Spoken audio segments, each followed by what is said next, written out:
Hi guys, James at RampantLionReviews again for you today with another beer review. For this one we are back in Sweden, as you might have guessed from the change in background once again. I'm not filming in front of my drum kit as I was back in Scotland, but it was great to be home for a little bit. You know, I got to try, I think I reviewed something like 30 beers when I was there. I was sharing them with my dad, so I was able to actually get more videos done a lot quicker because I was only drinking half the beer. But it was great to review some Russian beers for you. Big thank you to Hannah again for that.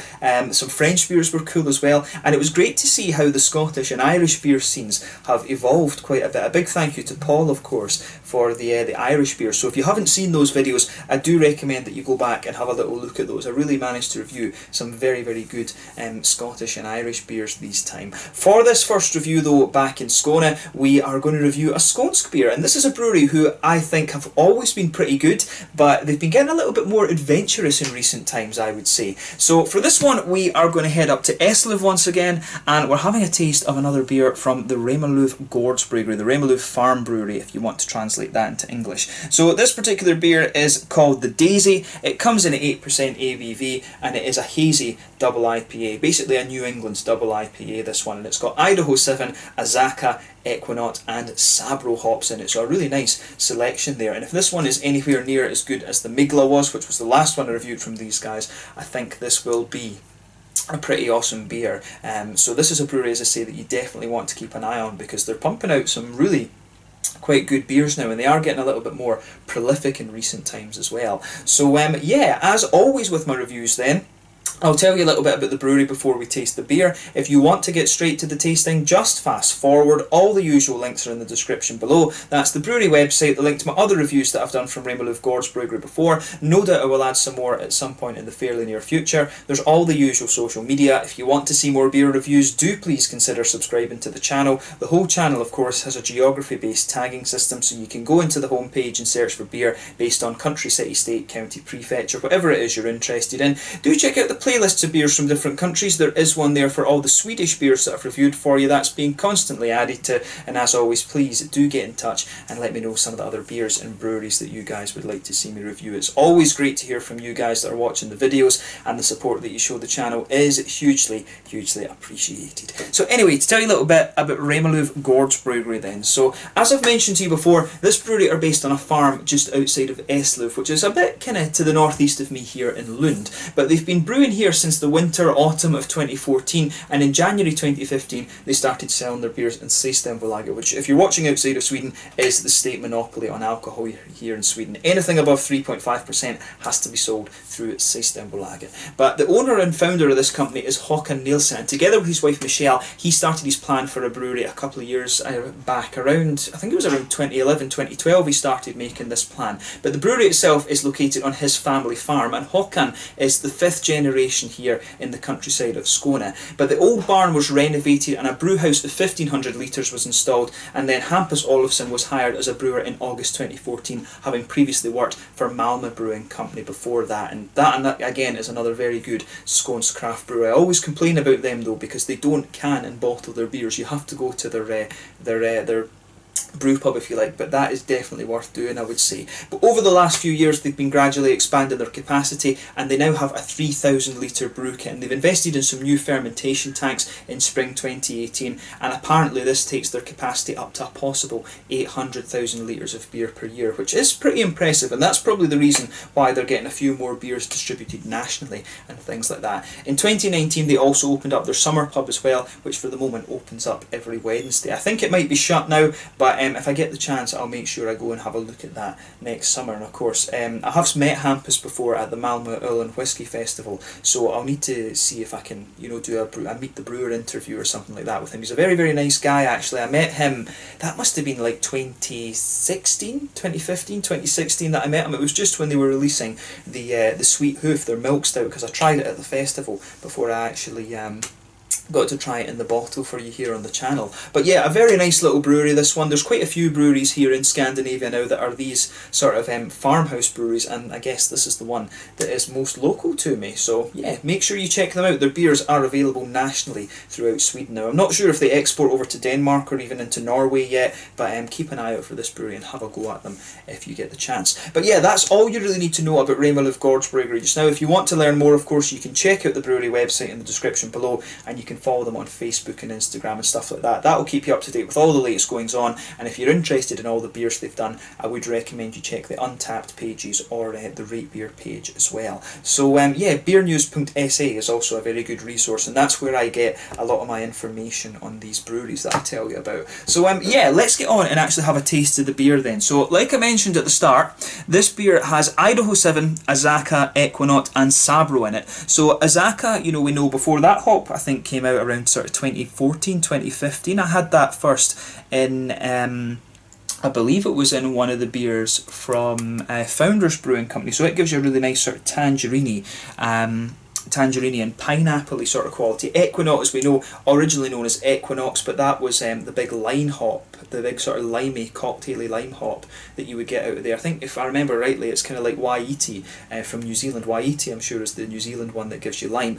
Idaho 7, I've got a bit of information about that here. This one was developed on the Jackson Hop Farm in Indiana back in 2015, and it's supposed to give you apricot, orange, red grapefruit and papayas. I have had that before, but I always forget what fruits you're supposed to have from it. And Sabro is a relatively new one. I've only had 2 or 3 beers that have had this in it so far. So Sabro hops was apparently released by the Hop Breeding Company back in 2018, and it was originally called HBC 438, and it gives you tangerines and coconut with a bit of mint and pine resin as well, actually. So this beer I think will be really quite interesting, and I have to say I do like the artwork on this one. That sort of brown thing you can see in the background there, for those of you that don't know, that is the outline of Skåne County, and I think where this flower is, the little flower head there, that is the location of the farm. So yeah, kind of pretty much not far off being dead centre in the middle of Skåne. Lund is just a little bit further south than that, and of course over here you have Malmö, and this part up here,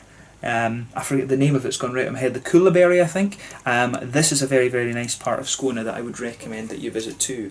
But yeah, in Ystad, very beautiful town on the south coast. But yeah, really nicely presented beer, this one. I think I'll keep this can actually, I do like that. Either that or I'll just take the label off. But yeah, 440 millilitres this one, 8% New England style double IPA. It says it has wheat and oats, Havre's oats I think. But yeah, it says it has wheat and oats in it. And we'll get it out and get on with the tasting then. I'm looking forward to this. Yeah.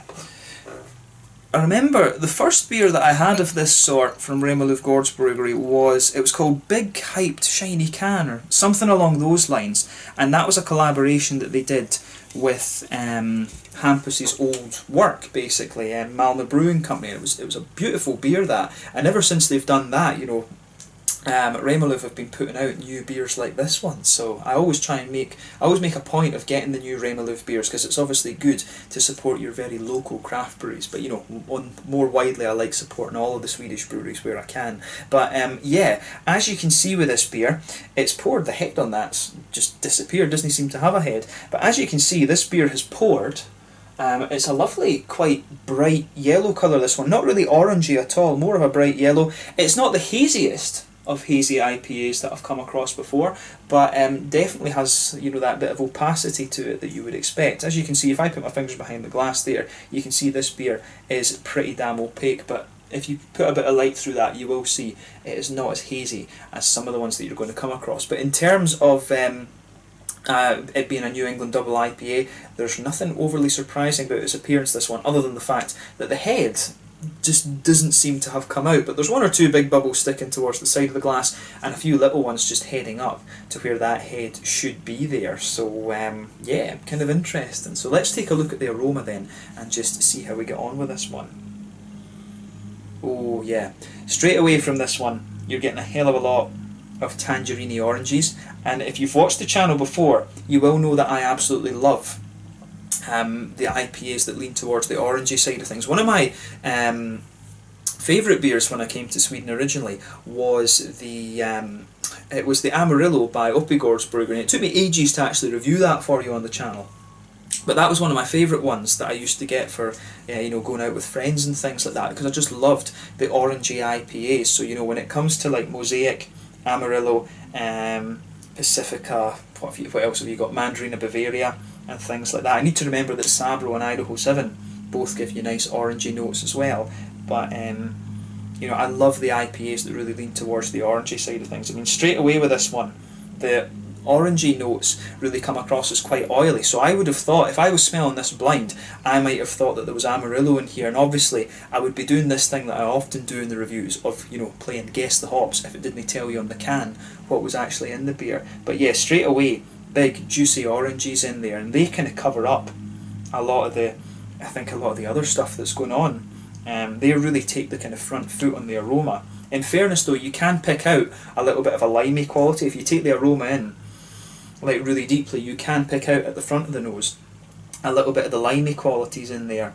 But yeah, you can smell that there's a little bit of a sort of tropical element to this one. It's almost a little bit like, it does have a little bit of that kind of grapefruity, apricot-y kind of thing. That was the Idaho 7 that would give you that. But it does have just a little bit of that kind of apricot-y type note. I think it's more of an apricot than it is a grapefruit or passion fruit, right enough.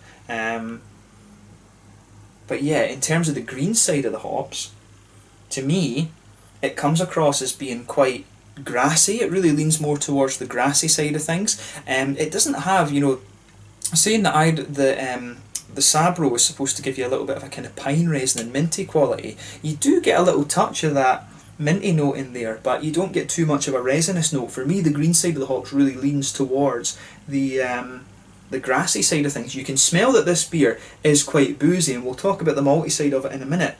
But in terms of the green side of the hops, there's not too much there. I mean, it's mainly the fruit that I think that pushes its way out of this aroma. There's not too much of a sort of green hoppy presence there, and if you know, Azaka is involved, if I remember rightly, you usually get a little kind of touch of a noble earthiness from Azaka. I always remember you get a little bit of a slightly sweet earthy quality from that. But yeah, not too much in the way of green things from this beer overall. But yeah, it does smell really nice. The fruity side of this beer is lovely. It does, as I say, it's got a bit of a tropical base to it.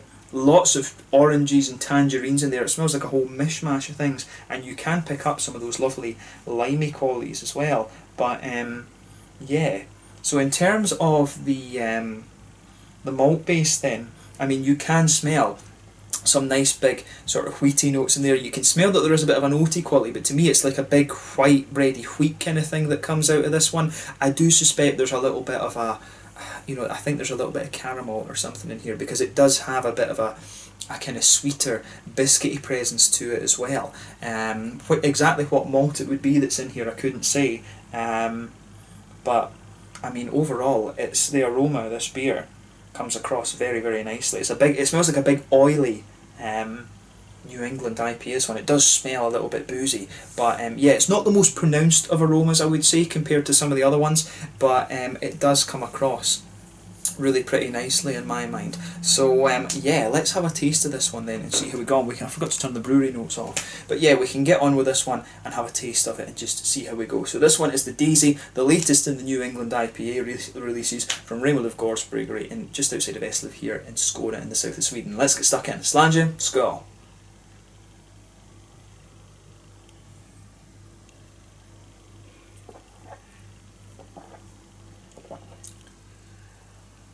Yeah, that's really pretty good actually. I mean, straight away, you get a good bite out of this beer, which is really, really nice.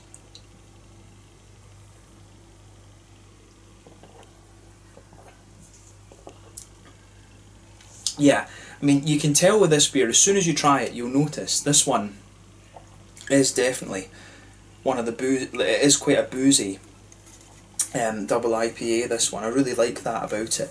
And it's big and oily too, which is nice.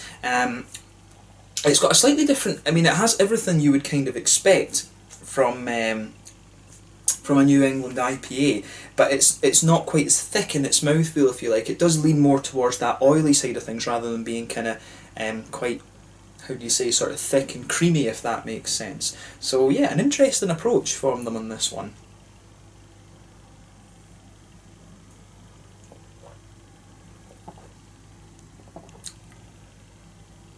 yeah, I like how this goes together. This one, it gets a thumbs up from me. It's quite different.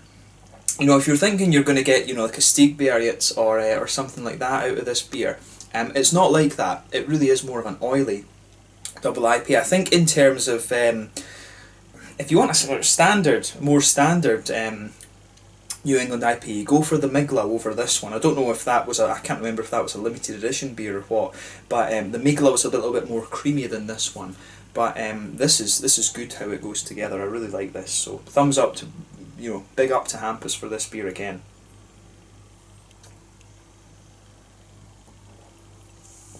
So yeah, let's try and break this one down then. So, middle of your palate, I mean straight away, you're going to feel this beer, it's got a nice kind of soft, bready quality to it, and that comes out a bit more the further into the aftertaste you go. You can feel a little bit of that white, bready quality just kind of blanket the middle of your tongue. It actually becomes more and more sort of biscuity and slightly sweet, to be honest with you, the further you go into the aftertaste as well. You can definitely feel it doesn't have that kind of caramelly quality that I was thinking it would have. I thought in the middle of the palate you would get a bit of caramel out of this one, and it in fairness, it does have a little bit of sweetness, but the sweetness that it has, I think, is coming straight from the alcohol rather than from, you know, actually adding caramel to the beer. But yeah, smooth kind of white bready base there. You can feel a little bit of an oaty quality in the middle of your palate too, but the booziness in this beer really feels quite big and oily, and in fairness, that actually does supplement the fruity side of this beer pretty well, I have to say. I like how that all goes together.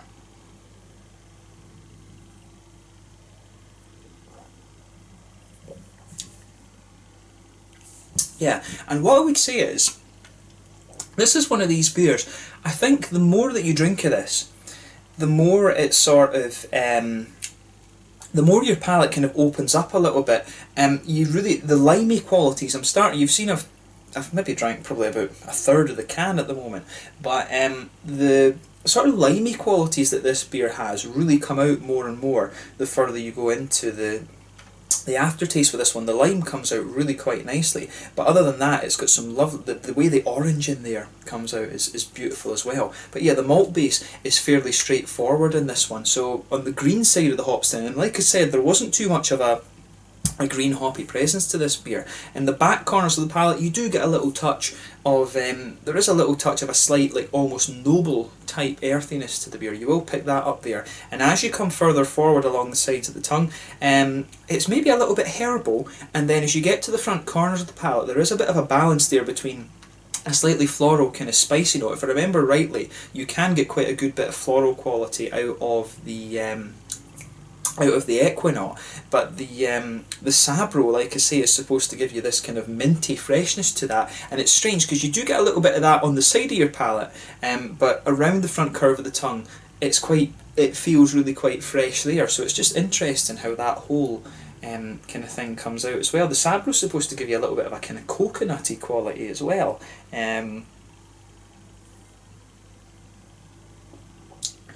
But in fairness, I don't get too much of that out of it. I do get the minty sort of freshness. I don't get the resins really, but I do get that kind of minty sort of freshness out of it. If you want pine resins, of course, usually the hop you would go for would be Chinook. Chinook, of course, is the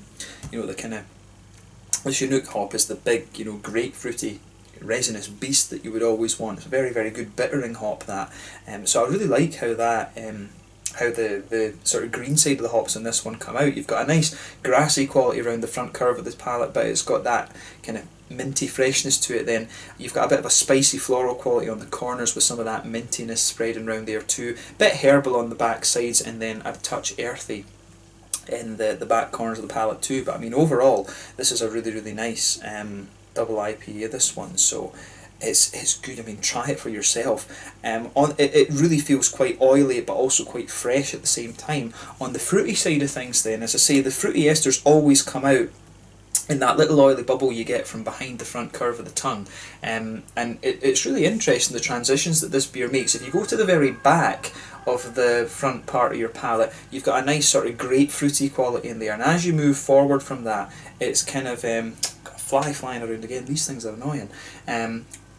you've got, it always happens in the summer that, but if you go to the back of your tongue, as I say, a little bit of a kind of grapefruit quality, and then moving further forward, you can definitely get the big orangey notes out of this one. There is a little bit of that apricot-y quality in there as well that would come from the Idaho 7. You can definitely pick out a little bit of that in there, but then on the front edge of the tongue, just behind that mintiness, you've got that limey quality which will come from the Equinox. So there's a whole host of things going on in this one. There is almost a little touch of a pineapple-y note mixing in with the apricot as well, and that'll be the Azaka that's giving you that. Azaka's quite a tangerine-y, but also it does have a little bit of a kind of pineapple-y quality in there. So you've got a good mix of tropical and more citrusy fruit in this one. You've got the lime and the tangerines on the citrusy side of things, but then you've also got a bit of grapefruit and the kind of apricot and pineapple-y qualities too. So it's a really interesting beer, this one, both in terms of how the flavours come out, but also the blend of flavours is really quite nice in my opinion.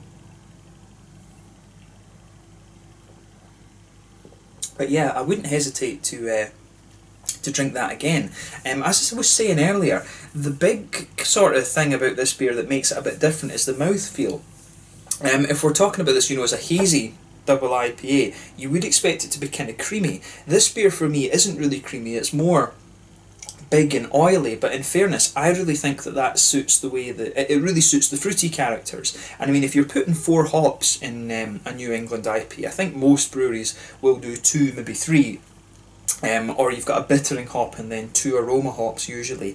So to put 4 hops in this one is the focus. Yeah, I think the focus quite clearly is supposed to be the fruit in this one. So they've engineered, Hampus has engineered a good beer, this one. It's given that big oily flavour that allows the good balance between the citrusy fruits and the tropical fruits. I think the tropical fruits benefit a bit more when your beer is a bit more creamy, whereas the citrusy fruits come out a bit more when it's more oily. So to me it leans more towards that citrusy side of thing, but it does have a little touch of that kind of tropical quality to give it the complexity. But the main thing to take away is that it's a nice beer.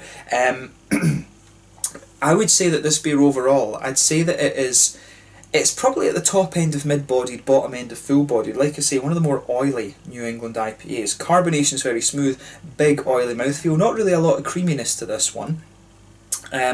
In terms of hoppy bitterness, I think we're only talking about 20 IBUs with this beer. I'd be very surprised if it's anything more than that. You do get a little bit of that kind of minty freshness and floral quality around the edges of your tongue, but it's not going to blow the head off you in terms of bitterness. The malt base, like I said, is quite smooth, but again, it has a bit of...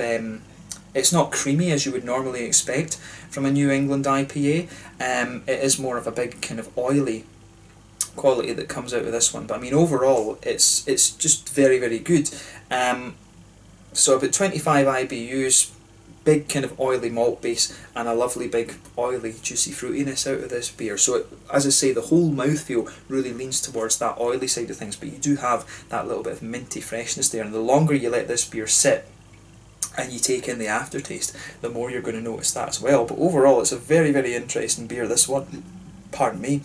It's my first beer that I'm having today, so the gas is getting to me. But overall it's a very, very nice beer, and it's one that I definitely recommend that you check out. And it's quite cool to have a brewery as local to me as this one, a sort of farmhouse brewery if you like, that are brewing these kind of beers. So I'll definitely make sure that I have a go at some of their New England IPAs and stuff like that in the future. So yeah, let's just leave it at that for this one. The Daisy Double Hazy Hazy Double IPA, I should say, from Remmarlöv Gårdsbryggeri, just outside of Eslöv here in Skåne in the south of Sweden. If you like your IPAs to lean towards the orangey side of things as I do, you'll enjoy this one. If you like a big oily IPA, again, you're going to enjoy this. I think it's maybe fair to describe this one as having, to some degree, the New England flavour, but the West Coast oiliness. I think that's maybe a good way to kind of sum up this beer, and a little bit of that West Coast freshness. You might get the impression from this one that it's a bit more bitter than it actually is, just because of the minty freshness. So it's a very interesting concoction, this beer, so try it for yourself and just see what you think. But yeah, my first review back in Sweden, so I thought we would go for a local beer,